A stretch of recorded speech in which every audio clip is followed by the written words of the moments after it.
प्रातः क्लास चल रहा था 20/6/1966 सोमवार को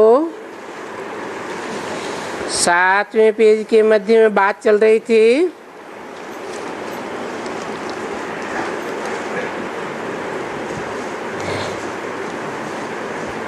कि मनुष्यों को तो 84 लाख योनियों में डाल दिया है और बाप को तो जानवरों में तो डाला ही है। कच्छ अवतार, मत्स्य अवतार है, ग्रीव अवतार, वाराह अवतार, लेकिन मनुष्यों से भी जास्ती कण कण में डाल दिए हैं। कहते हैं कण कण में भगवान। मुसलमान भी जो पहले कहते थे खुदा अर्श में रहता है, फर्श में नहीं रहता, आज वो भी कहते हैं जर्रे जर्रे में भगवान अल्लाह मियां।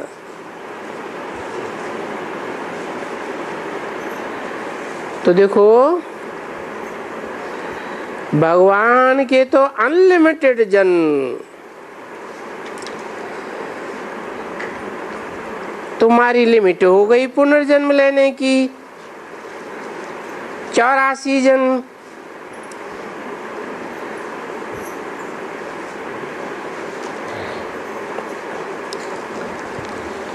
बाबा कहते हैं देखो तो मुझे तो कितना दुर्गति में डाल दिया है।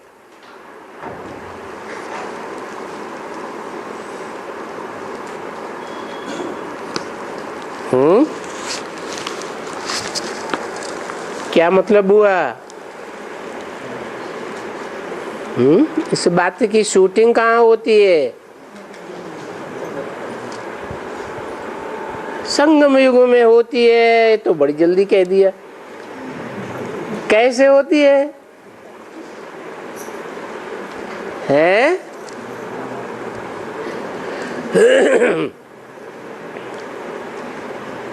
शिव बाप तो मुकर्रर रथ में ही आता है।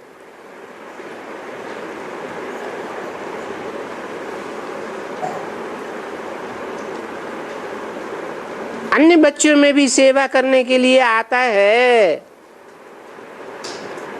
परंतु कोई कह नहीं सकता कि मेरे में बाप आया।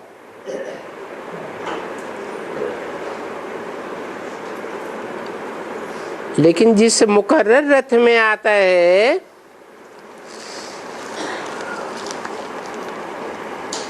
वो मुकर्रर रथ सारी मनुष्य सृष्टि का ही नहीं,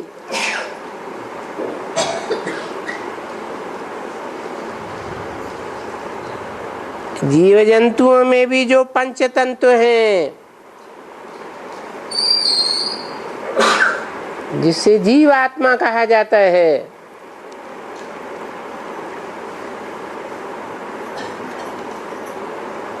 उनका भी वो बाप है।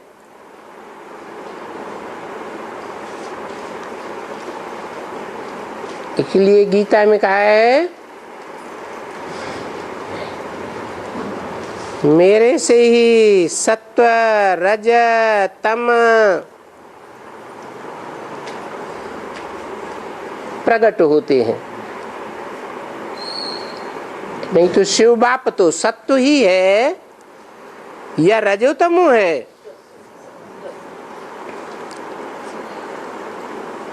तो शिव बाप को दुर्गति में डालने की तो बात ही नहीं है।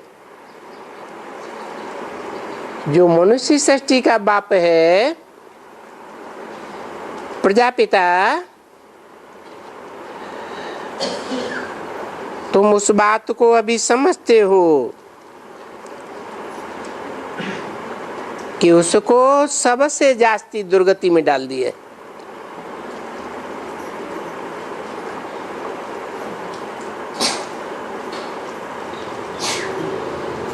पत्थर बुद्धियों में भी प्रवेश करता है।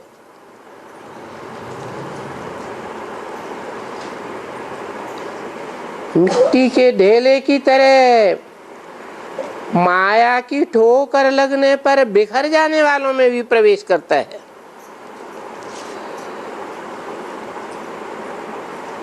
और भीति अर्थात दीवाल की तरह भगवान को प्रत्यक्ष करने के रास्ते में खड़े हो जाते हैं।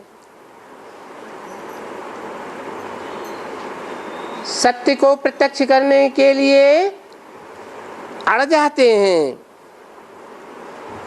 प्रत्यक्ष होने नहीं देते।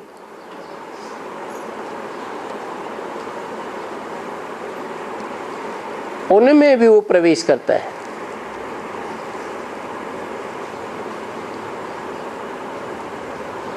इतना ही नहीं, 500-700 करोड़ तो मनुष्य बताए हैं ना, 500-550 करोड़ तो मनुष्य बताए हैं। लेकिन उसके बाद जो आत्माएं परम धाम से उतरती है वो तो कीड़े मकोड़े में चल उतरती है। उन आत्माओं का भी उद्धार होना है। किसके द्वारा? निमित्त कौन बनता है? वही परम ब्रह्म निमित्त बनता है।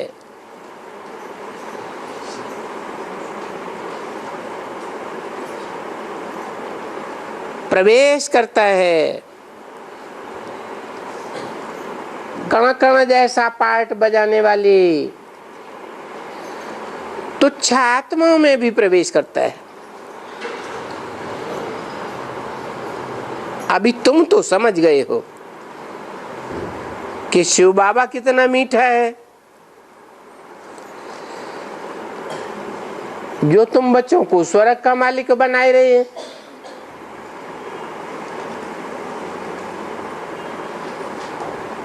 शिव बाबा स्वर्ग का मालिक बनाए रहे हैं, उसका आधार क्या है?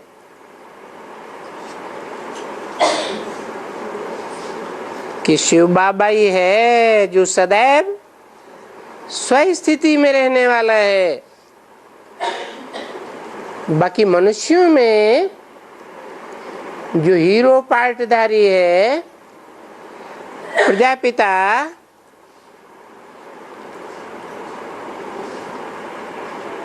वो कोई ऐसा नहीं है जो सदैव स्वस्थिति में रहता हो। हाँ, बाप समान स्वस्थिति को धारण करता है। ऊंचे ऊंचे स्टेज को धारण कर लेता है। जब बाप शिव आते हैं तब, परंतु बाद में वो भी नीचे उतरता है। जैसे शिव बाप कलातीत है। संगम युग में वो नारायण भी जो विष्णु की स्टेज में परम पद पाता है,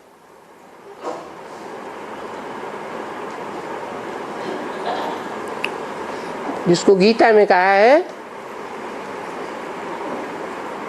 कि ऐसे तो दो प्रकार की आत्माएं हैं संसार में, एक क्षर और एक अक्षर। क्षर वो है जो क्षरित होती है, पतित होती है, जिनकी शक्ति क्षीण होती है। अक्षर वो है जिनमें सिर्फ एक का नाम आता है। कौन? शिव बाप, जो आत्माओं का बाप है, परम पिता। वो इस सृष्टि पर पतित दुनिया में आता है, पतित शरीर में आता है। पतितम कामी कांटे में आता है। तो तो भी छरित नहीं होता, उसको संग का रंग नहीं लगता। तो देखो कितना मीठा बाबा जो तुम बच्चों को स्वर्ग का मालिक बनाए रहे।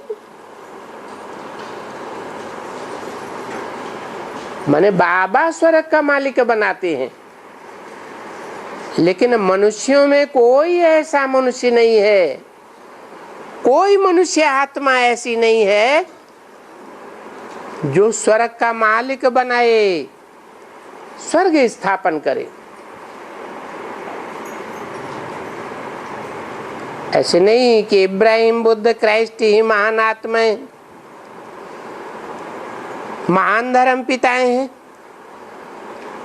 उनसे भी महान तो वो है जिसको मुसलमान लोग भी कहते हैं अल्लाह अव्वल दीन। अल्लाह माने ऊंचे ते ऊंचा, जिसने अव्वल दीन की स्थापना की, अव्वल नंबर धर्म की स्थापना की। क्योंकि धर्म स्थापक के नाम पर धर्म का नाम दिया जाता है। बुद्ध ने क्या धर्म स्थापन किया? बौद्ध धर्म। क्राइस्ट ने क्रिश्चियन धर्म, मोहम्मद ने मुस्लिम धर्म। ऐसे ही जो अव्वल नंबर दीन अर्थात धर्म है, उसकी स्थापना सनत कुमार के द्वारा होती है, जिन्हें शास्त्रों में योगीश्वर कहा गया है। योगियों का ईश्वर है, शासन करता। अब कृष्ण को भी योगीश्वर कहते हैं, योगी राज कहते हैं, शंकर को भी कहते हैं। तो क्या तीन हो सकते हैं? योगीश्वर तीन होंगे या एक होगा? वास्तव में ये तीनों ही पार्टधारी एक का ही नाम है। हम तुम बच्चों को ऐसे ही कहेंगे कि जितने भी मनुष्य मात्र हैं, जिन्हें नर कहा जाता है, वो सब नरक बनाने वाले हैं। और जो नर को नारायण बनाता है, वो एकमात्र आत्मा सुप्रीम सोल परमपिता शिव है। ऐसे कहेंगे ना बच्ची? बीच में ब्रह्मा बाबा इंटरफियर करते हैं। हम भी पढ़ते हैं ना, किसने बोला? तुम्हारा भाई भी है ना?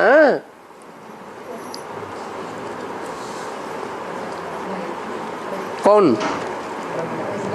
ब्रह्मा बाबा भाई है। कैसे? मनुष्य सृष्टि का पहला ब्रह्मा पहला पत्ता है। तो तुम्हारा बड़ा भाई भी है ना? बड़ा भाई पहले पैदा होता है या छोटे भाई पहले पैदा होते हैं? बड़ा भाई पहले पैदा होता है। तो देखो, माता भी है, तुम्हारी माता भी है और भाई भी है, बंधु भी है, सखा भी है।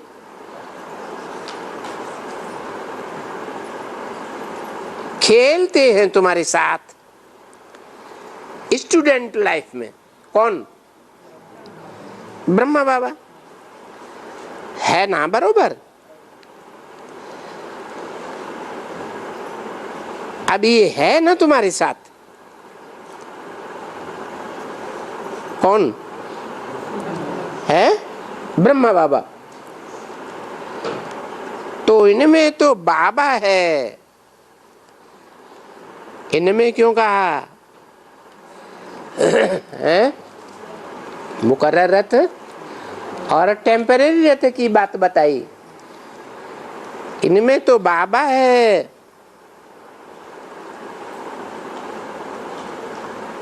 बाबा अभी किसका न भाई न काका न चाचा न बाबा, अभी तो कुछ न बनेगा। कब की बात बताई? अनेक संबंध जो हैं शिव बाबा के साथ वो कब से शुरू हो सकते हैं? अभी तो न चाचा न मामा न काका न ताऊ, अभी माने कभी है? कब की बात बताई? 66 की बात बताई। क्योंकि 66 में जिस तन में आया वो बंधु सखा सदगुरु सुप्रीम टीचर है, ये सारे संबंध उससे लागू होते हैं? नहीं लागू होते हैं। हाँ, ये तो है ना बरोबर के बरोबर ये तुम्हारे से खेलते हैं, जबकि बाप इसमें आते हैं। किसमें? ये तुम्हारे से खेलते हैं जबकि बाप शिव में आते हैं। इसमें किसमें? ब्रह्मा में। ये ब्रह्मा तुम्हारे से खेलते हैं।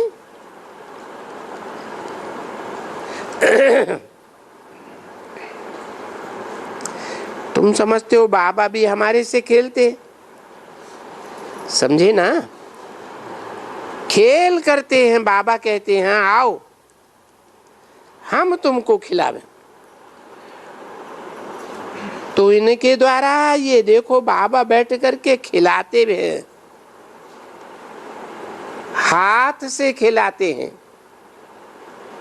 किनके द्वारा है? ब्रह्मा बाबा के द्वारा। ब्रह्मा बाबा के लिए इसके कहते हैं या इनके कहते हैं? एक वचन या द्विवचन में बोलते हैं? एक वचन की बात है ब्रह्मा बाबा के लिए। जब इनके लिए कहते हैं तो एक नहीं दोनों की बात है।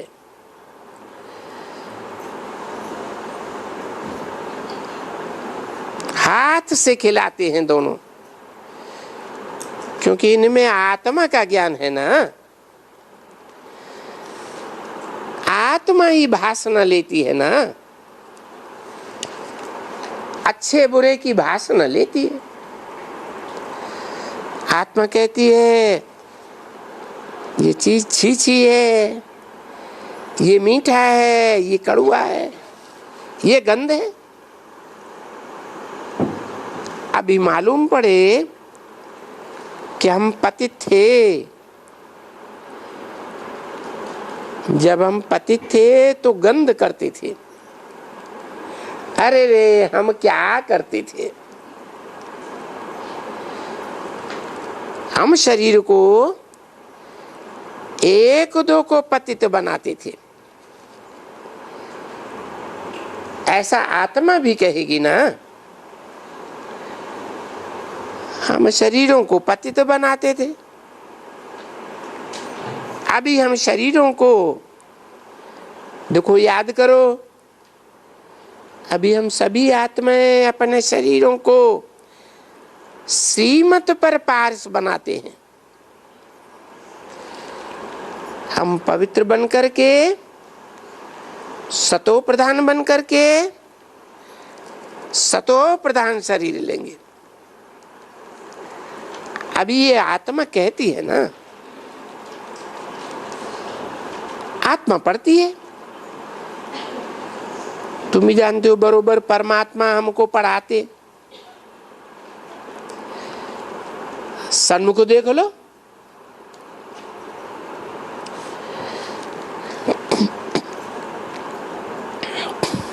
कोई भी कहां भी ऐसे नहीं होगा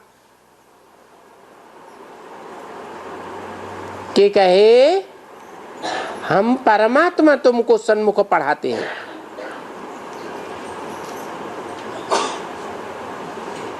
तो हे आत्माएं, तुम इन कानों से सुनते हो।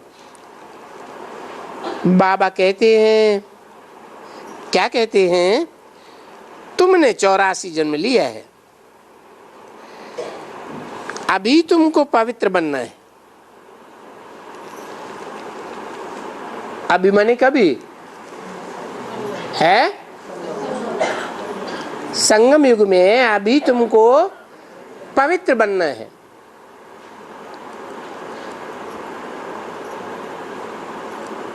ये क्यों कहा तुमको पवित्र बनना है, इसको पवित्र बनना है अभी संगम युग में? ये क्यों नहीं कहा है? क्यों नहीं कहा है? हाँ, छोटा बच्चा है, उतना ज्ञान बुद्धि में नहीं है, तो तुमको पवित्र बनना है। तुमको माने जो बच्चे बाप के सन्मुख, उस समय सन्मुख बैठे थे 66 में, हैं? तो क्यों झूठ बोल दिया है? हाँ है, इमर्ज करके बोलते हैं। फिर से तुमको सोसेवी देवता बनना है। फिर षष्ठी का चक्कर मस्ट रिपीट, यानी तुम बच्चे, यानी भारत ही समझो सतयुग था, अभी कलयुग का अंत है, मस्ट रिपीट। तो कौन ये कलयुग को सतयुग बनाएगा? तो बाप कहते हैं, पूछा, क्या पूछा? ये कलयुग को सतयुग कौन बनाएगा? सतयुग में नारायण आया, त्रेता में राम आया, द्वापर में इब्राहिम बुद्ध क्राइस्ट आया, कलयुग में मोहम्मद, शंकराचार्य, गुरु नानक, विवेकानंद, बड़े बड़े आए। अब कलयुग का अंत आ गया, तो कौन बनाएगा? इस कल्प में बड़े बड़े आए, किसी ने तो नहीं बनाया, दुनिया तो नीचे गिरती गई, चक्र पूरा हुआ। तो अब इस चक्र को आगे कौन चलाएगा जो कलयुग से सतयुग आवे? तो बाप कहते हैं, मैं संगम पर आता हूं, इस सृष्टि को कलयुग से फिर सतयुग बनाता हूं, और बच्चों को बैठ करके सतयुग का मालिक बनाता हूं।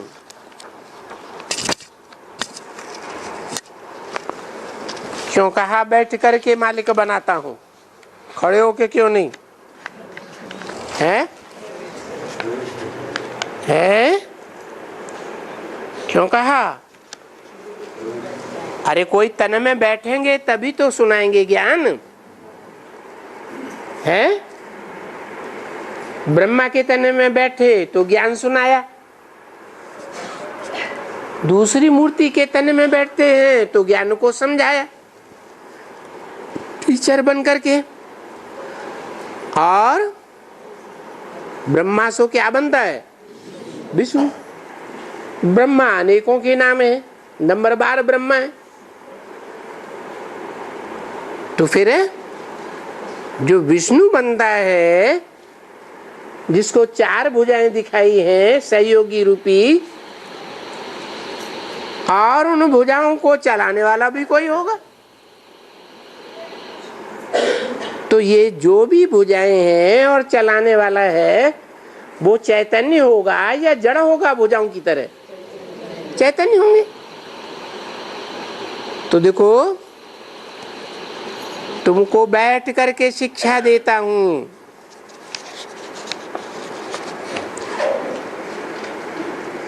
इस तन में बैठ करके शिक्षा देता हूं, है? अरे त्रिमूर्ति बाप कहा जाता है ना, तो ब्रह्मा के तन में बैठ करके भी शिक्षा दी, जैसे माता शिक्षा देती है बच्चों को। शंकर के तन में बैठ करके समाया, समझाया, बैठ के समझाया ना। ऐसे ही तीसरी मूर्ति कौन सी है? विष्णु की मूर्ति में कैसे है? जैसे त्रिमूर्ति का चित्र दिखाते हैं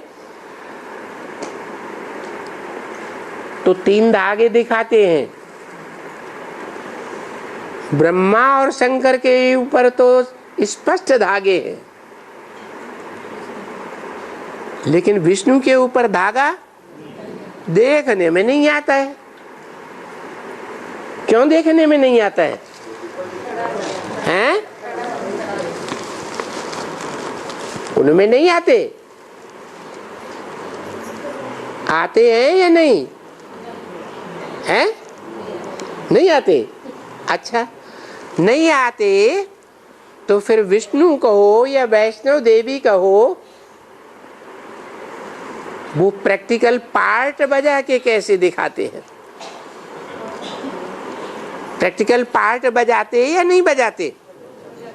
दुनिया सुनने सुनाने से नहीं मानती है, समझने समझाने से भी नहीं मानती है, लेकिन प्रैक्टिकल पार्ट को कोई भी इनकार नहीं कर सकता। तो देखो, तुमको इन रूपों में शिक्षा देता हूं। राजयोग सिखाता हूं, पारस बुद्धि बनाता हूं। तीनों के द्वारा या एक मूर्ति के द्वारा? है? तीनों मूर्तियों के द्वारा पारस बुद्धि बनाता हूं। अकेली ब्रह्मा की मूर्ति से काम नहीं चलता है। अच्छा, ब्रह्मा और शंकर 2 मूर्तियां मिल जाएं तो कोई पारस बुद्धि नहीं बनता है? बनता नहीं? बनता। तीनों ही मूर्तियां चाहिए, इसलिए कहा जाता है त्रिमूर्ति शिव। तो फिर ये पारसनाथ और पारसनाथनी बनेंगे। कौन? ये किसकी तरफ इशारा किया? और किसने बोला? कौन सी आत्मा ने बोला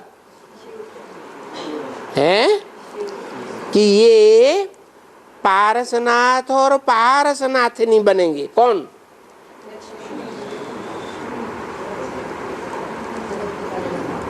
अरे ये तीनों ही।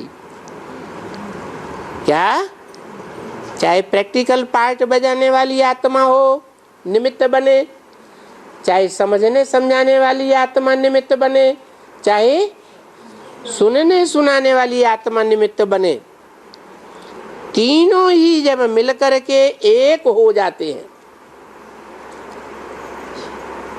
कि अलग अलग स्वभाव संस्कार रहते, एक हो जाते हैं, फिर ये पारसनाथ पारसनाथ नहीं बनेंगे।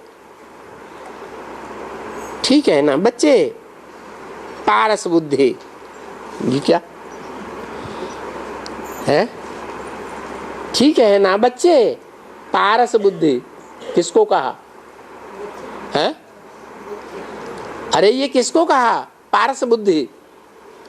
66 में किसको कह दिया पारस बुद्धि? ब्रह्मा को कह दिया। ब्रह्मा 66 में पारस बुद्धि बना नहीं।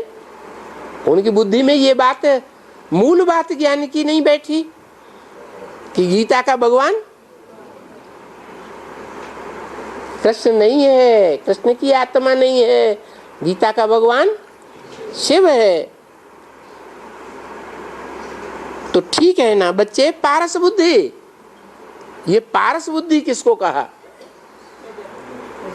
है? बाबा के सामने कोई बच्चा ऐसा है जो सृष्टि के आदि से लेकर के कलयुग के अंत तक भी पार्ट बजाता है, तो भी विष्णु का साक्षात जो रूप है, सात्विक रूप, वो छोड़ता नहीं है। आखिरी जन्म में भी वो दोनों मिलकर के स्थापना का कार्य शुरू करते हैं, या अकेले हैं? दोनों ही मौजूद होते हैं। तो सब आत्माओं की बुद्धि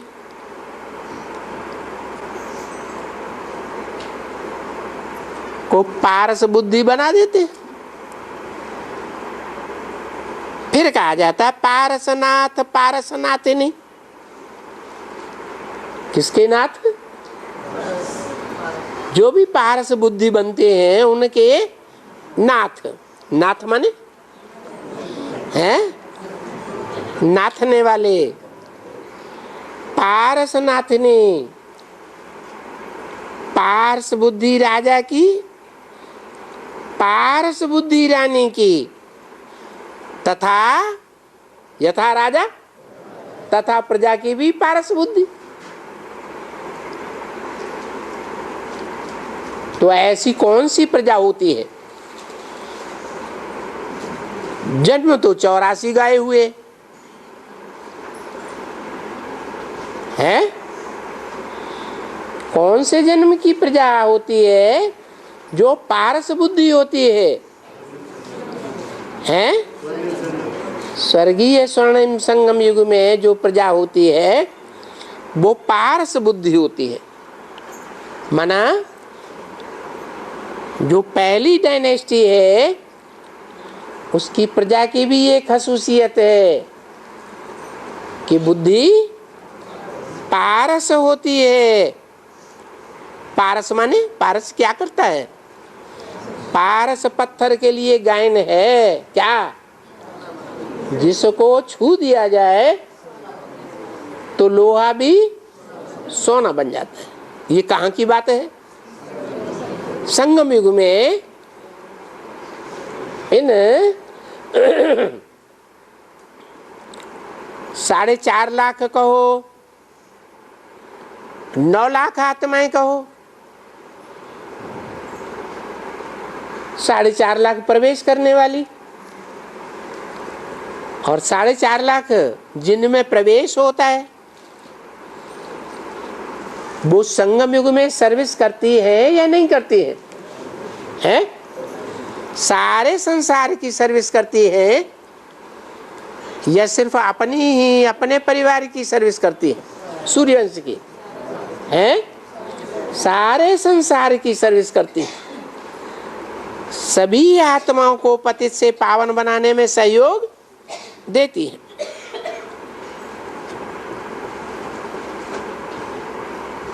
अभी इस समय ये सब आत्माएं हैं पत्थर बुद्धि। पारस बुद्धि उनको कहेंगे बहुत सुख, अथाह सुख। अभी पत्थर बुद्धि दुख ही दुख।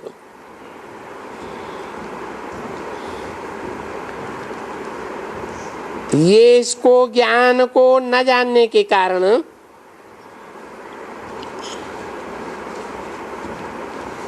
किसको?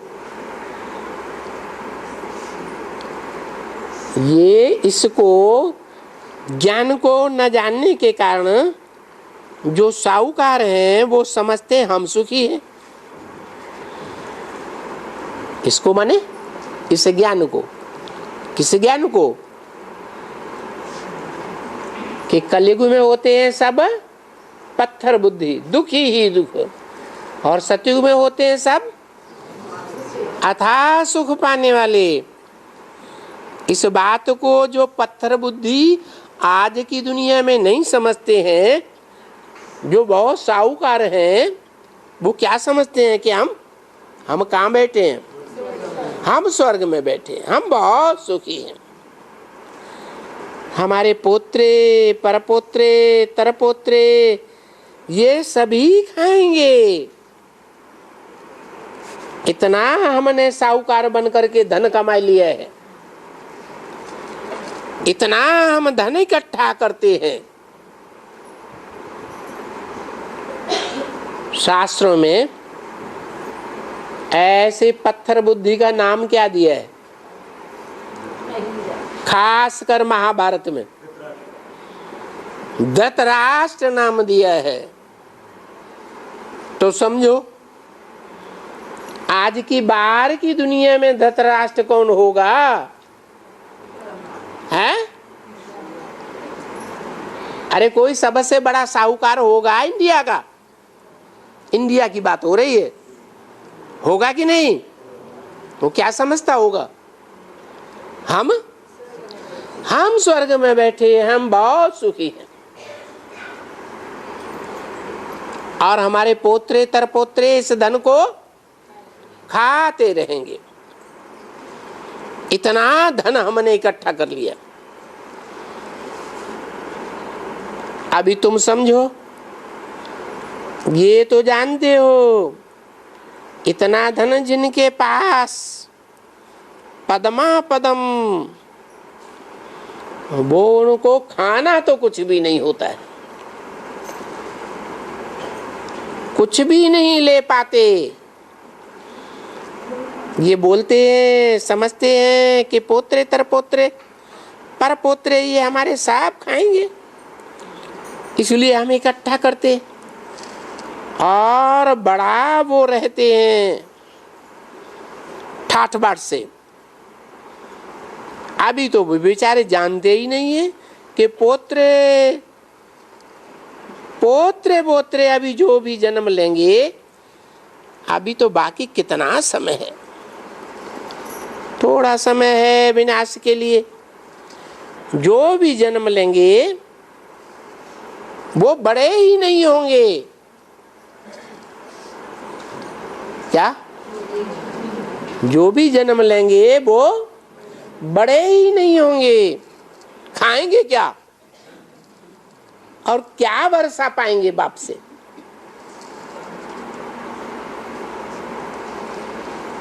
ये तो सब मिट्टी में मिल जाने वाले हैं। क्या कहा है? सब मिट्टी में मिल जाने वाले हैं। अभी 3 दुनियाएं हैं। कौन कौन सी 3 दुनिया है? बाहर की 500-700 करोड़ की दुनिया और ब्राह्मणों की दुनिया। ब्राह्मणों की दुनिया में 9 कुरियों के ब्राह्मण। उन 9 कुरियों के ब्राह्मणों में शिव बाबा किनसे बात करते हैं? हैं? तुम बच्चों से बात करते हैं जो सन्मुख बैठे होते हैं। प्रैक्टिकल जीवन में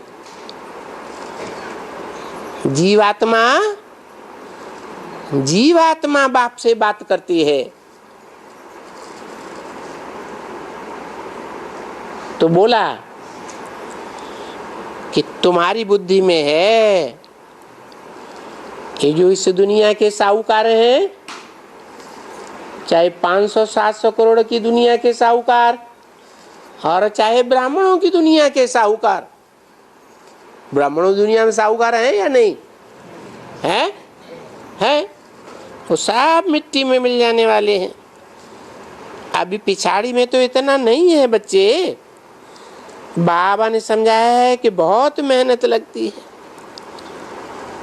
पिछाड़ी में कितनी मेहनत करके कोई कितना करेगा?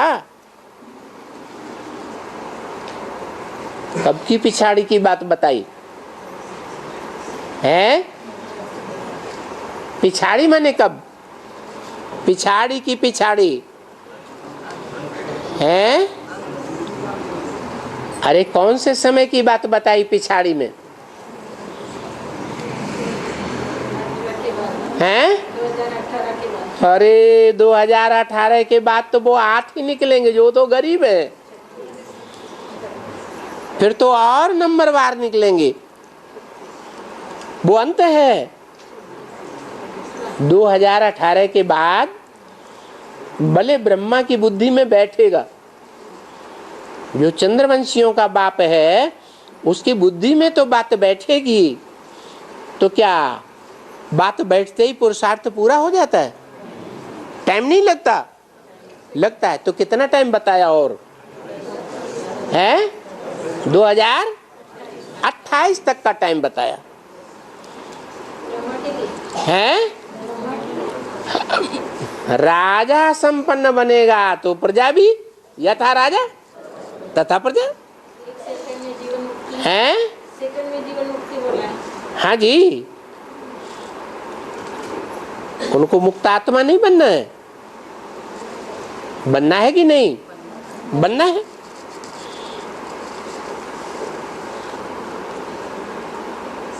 तो देखो पिछाड़ी में मेहनत करके कोई कितना करेगा पुरुषार्थ, जो संगमयुगी स्वर्ग में आ जावे। किसके लिए बोला है? बाहर की दुनिया के लिए तो लागू होती है ये बात, लेकिन ब्राह्मणों की दुनिया में भी लागू होती है। किसके ऊपर है? उन चंद्रमा और चंद्रमा को फॉलो करने वाले चंद्रवंशियों के ऊपर ये बात लागू होती है। क्या कि 2028 में जब पिछाड़ी होगी, संपूर्ण राजधानी स्थापन होने वाली होगी, उस समय अगर उनकी बुद्धि में परिपक्वता आएगी, पुरुषार्थ संपन्न होगा, तो उस समय कितना पुरुषार्थ करेंगे। जो अव्वल नंबर जन्म में आ जाएं, माने स्वर्णिम सतयुग में आ जाएं, आ सकेंगे? नहीं आ सकेंगे।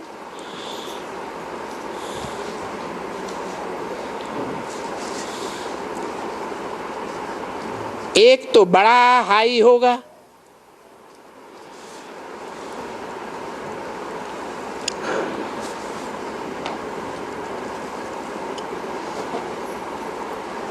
और तमो प्रधान भी। मारा मारी, अफवाह, कैसी कैसी अफवाहें फैलेंगी। ऐसे होगा जो सबकी बुद्धि चमकती रहेगी।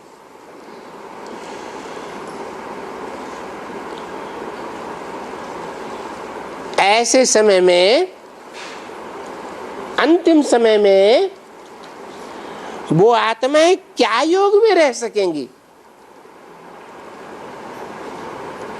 अभी शांति के समय योग में रहा जा सकता है, या अंतिम समय में योग में रहा जा सकता है? अभी ज्यादा अच्छी प्रैक्टिस कर सकते हैं। बताओ, वो याद में रह सकेंगे, उनकी प्रैक्टिस पक्की हो सकेगी। तो बाबा ने कहा ना, पिछाड़ी में आकर के तुम ज्ञान देते हो,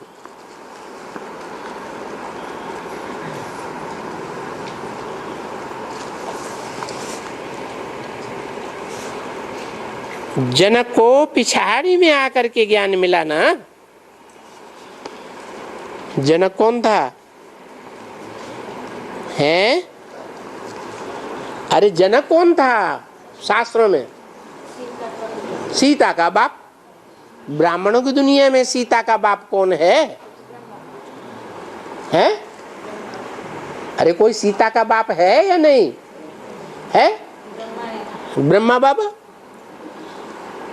तो बोला जनक को पिछाड़ी में आकर के ज्ञान मिला। कब बताया? पिछाड़ी में। बोला है तुम बच्चों को तमो प्रधान से सतो प्रधान बनने में 40 से 50 वर्ष लगते हैं। तो 40 वर्ष पूरे हुए माने आदि हुआ असली पुरुषार्थ करने का, और 10 वर्ष बाद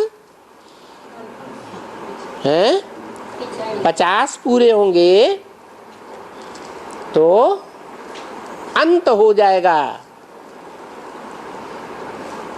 इस बात का, पुरुषार्थ का ही अंत हो जाएगा। कौन सा पुरुषार्थ?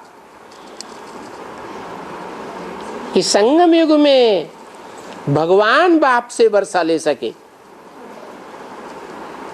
उस पुरुषार्थ का अंत हो जाएगा। तो जनक का जो गायन है 1 सेकंड में जीवन मुक्ति मिली, वो कब का गायन हुआ है? ज्ञान सूर्य प्रत्यक्ष होता है, शुरू होता है प्रत्यक्ष होना तब का या 10 साल बाद का? 10 साल बाद। तो देखो बना क्या बना? सूर्यवंशी बना। कौन?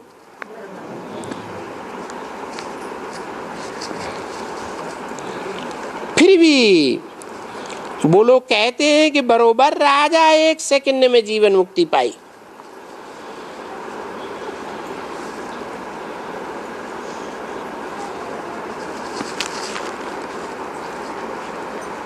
एक सेकंड में जीवन मुक्ति पाई वो लोग कहते हैं। कौन कहता है?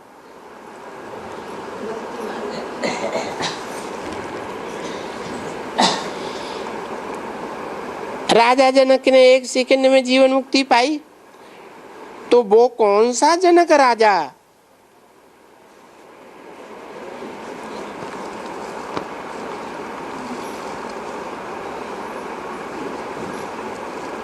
क्या फिर त्रेता में जिस जनक से सीता ने जन्म लिया था? देखो वो भक्ति मार्ग वाले बताते हैं ना, तो बताते हैं ना संगम युग पर बाप आया था, ज्ञान लिया,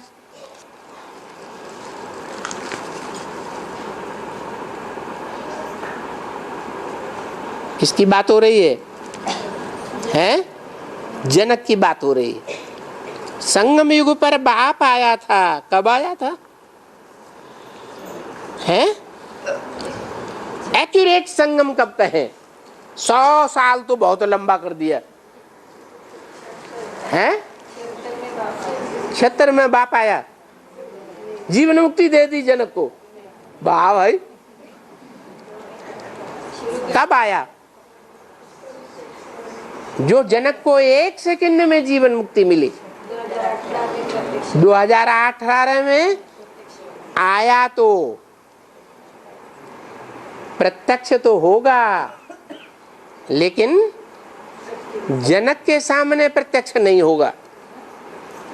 क्या है? क्योंकि परंपरा भारत में ये रही है कि जो वर होता है वो ऊंचे कुल का होता है और वधू नीचे कुल की होती है। तो राम तो क्या गाते हैं? सूर्यवंशी। तो राम की जो वधू होगी वो नीचे कुल से होगी या ऊंचे कुल से होगी या समान कुल से होगी? नीचे कुल से होगी। तो नीच कुल चंद्रवंश है, जहां का राजा जनक गाया हुआ है।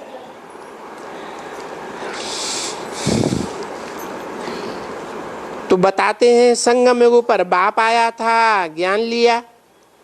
पूरा न लेने के कारण जाकर के त्रेता में उनको पद मिला। क्या कहा? पूरा ज्ञान नहीं लिया। किसने? जनक ने। अंत में आकर के लिया। तो पूरा ज्ञान न लेने के कारण त्रेता में उनको पद मिला। ये क्या बात हुई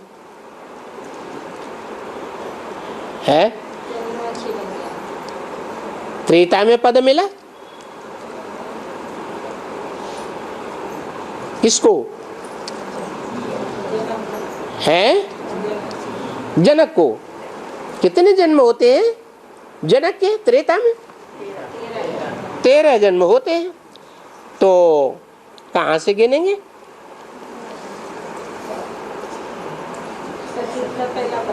है सतयुग का पहला पत्ता।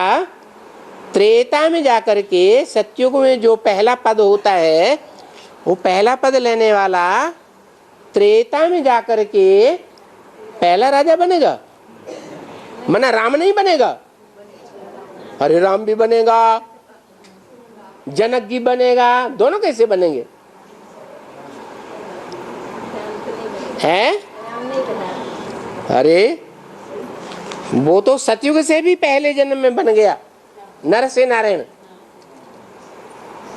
यही तो बोला है, जो लक्ष्मी नारायण बनते हैं वो राम सीता भी बनते हैं।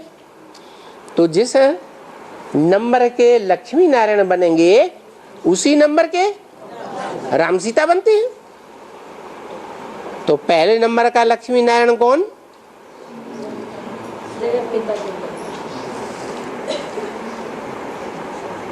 पहले नंबर के लक्ष्मी नारायण संगम युग में या सतयुग के आदि में? संगम युग में।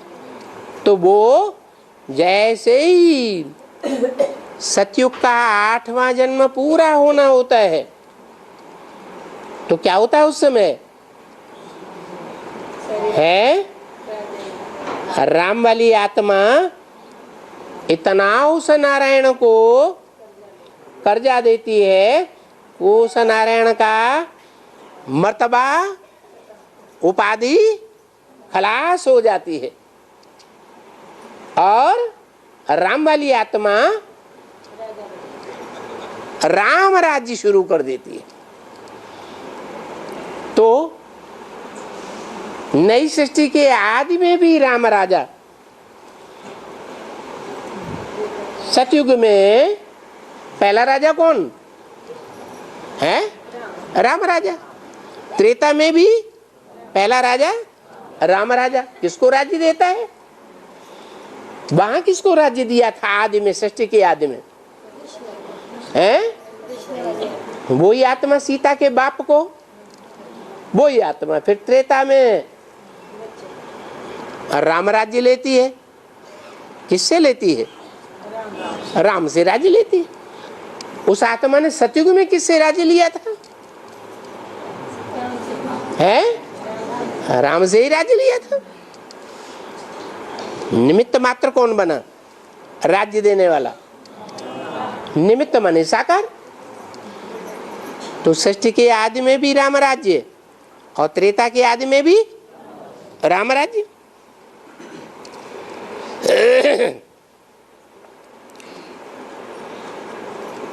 तो देखो ये भी तो समझ की बात है ना। तो कोई आया संगम युग पर, उसने बैठ करके समझाया था। एक राजा जनक था, क्योंकि एक एक की बात सुनाते हैं ना। देखो उस जनक की भी कितनी कहानी सुनाते हैं।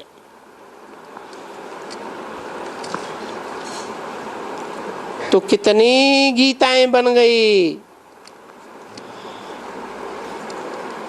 तुम जानते हो कितनी गीताएं और किस किसने बनाई है? ढेर की ढेर एकदम। क्योंकि गीता का बहुत महत्व है। परंतु क्या इतनी सभी गीताएं पढ़ते आए हैं जन्म जन्मांतर। जितनी व्याख्याएं गीताओं की हुई है, गीता की हुई है, उतनी सारी व्याख्याएं सबने जन्म जन्मांतर पढ़ी। विलायत वाले भी पढ़ते हैं। अरे गीता का ही ज्ञान सुनने के लिए यहाँ आते हैं। कहाँ? भारत में। क्यों आते हैं विलायत वाले? भारत में विलायत वाले भारत में आते हैं कि भारत का प्राचीन राजयोग जो प्रसिद्ध है सारे संसार में, क्योंकि भारत प्राचीन है ना, तो वो प्राचीन योग सीखने आते हैं।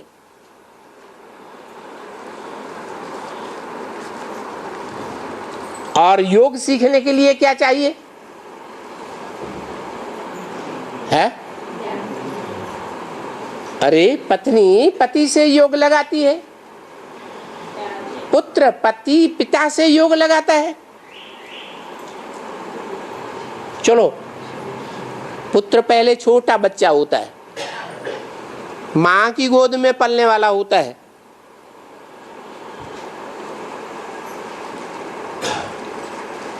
वो पुत्र बड़ा हो करके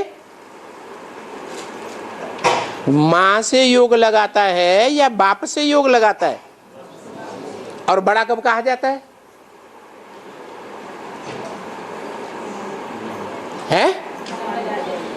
बड़ा तब कहा जाता है जब उसको बुद्धि में बाप का पूरा ज्ञान बैठ जाए। तो यहाँ भी योग सीखने के लिए आते हैं और योग सीखने के लिए ज्ञान चाहते हैं। किससे योग लगाना है? जिसे योग लगाना है वो बाप कौन है?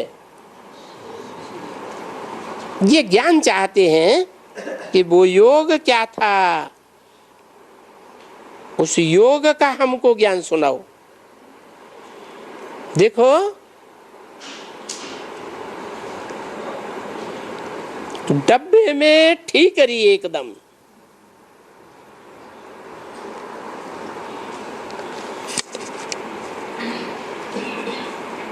उनको सन्यासी बनाकर आते हैं।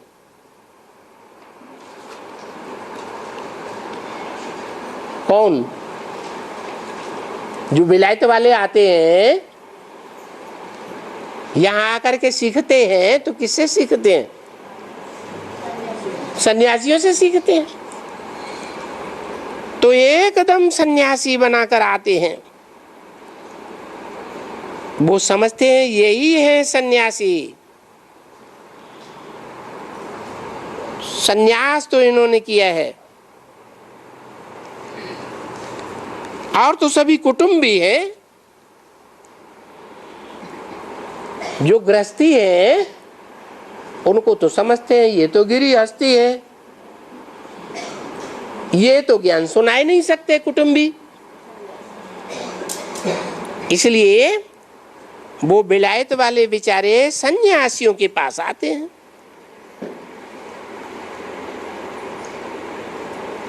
ओम शांति।